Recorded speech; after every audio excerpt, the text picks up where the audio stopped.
Hey folks, and welcome to the Daily Ratings Weekly Movie News Podcast. This week's news brought to you by The Pushback on the Pushback. Yeah, let's talk some project pushbacks here, and I gotta start with the one that cuts deepest. So, The Batman Part 2, which was originally supposed to be filmed in 2024 and come out October of 25, that then got pushed back a year to October of 2026, then it got pushed back another year to October 2027. And now, yes, it's been sitting in that slot for a while. It will be shooting at the end of this month, but the release date has now made it all the way to 2028. Not pushed back a whole year. The film will no longer be an October release. It's slated now for February 18th of 2028. So not a major pushback, 3 or 4 months, but it's kind of weird. I guess this gives director Chris Reeves a little bit more time in the editing room, but also a February release, in fact, a Valentine's Day release. I don't know, it is a little weird. I just want this movie. Batman Part 1 did get the ever first Golden Laces at the Tom Dailies, so glad at least the filming will be starting this month, which is exciting. Other delays here, J.J. Abrams' upcoming film called The Great Beyond will no longer come out this November, which is what it was slated for, and in fact, Warner is pushing it off to October of next year, so almost a whole year.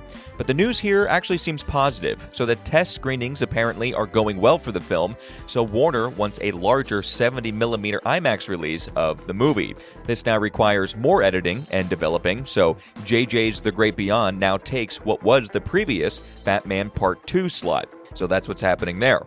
And then lastly, Joel Coen's upcoming film called Jack of Spades, starring Josh O'Connor.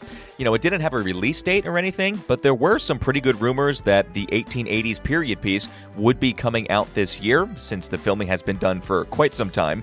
But that is no longer happening, especially since no one has heard of anything about it. There isn't even an official distributor yet, so we'll probably just have to wait to see Jack of Spades next year. So something I touched on a couple weeks ago was Paramount looking to reboot G.I. Joe, and not that anyone was clamoring for it, but Danny McBride was in the mix and writing the film, but now it's official, McBride will be helming and making his directorial debut with a new G.I. Joe film. The project kinda seems to be fast-tracked as well. Filming might even start this year.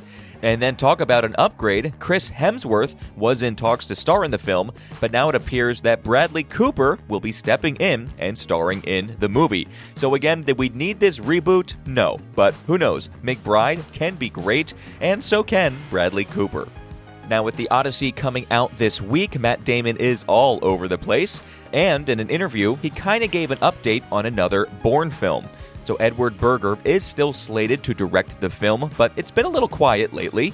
And then, of course, Damon did say he would do one more. Then he was iffy on doing one more, but now he's back to saying, yes, I'll do one more. And now Damon, in an interview, was actively saying how he has been talking to Berger about the film. And the two together are working on how to continue the story.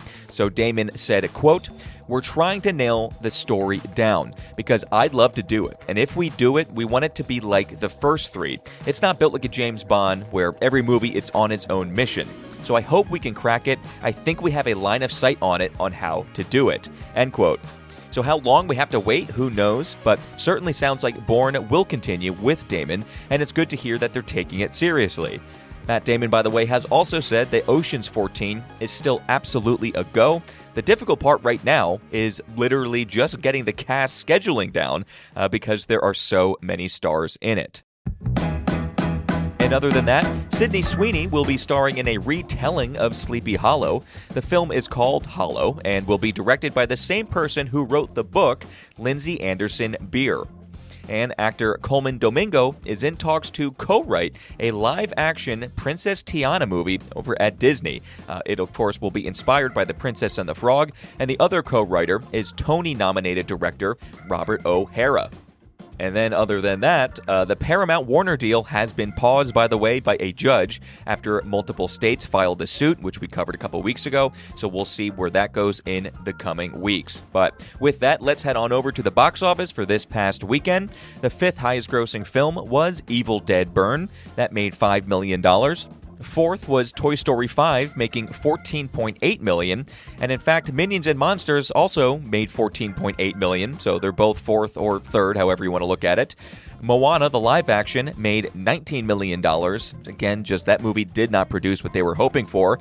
But a movie that did produce, even beyond what was expected, was the number one film at the box office, which was, of course, Chris Nolan's The Odyssey. That made $124.5 million in the States and is already up to $264 million worldwide. Pretty good for the opening weekend.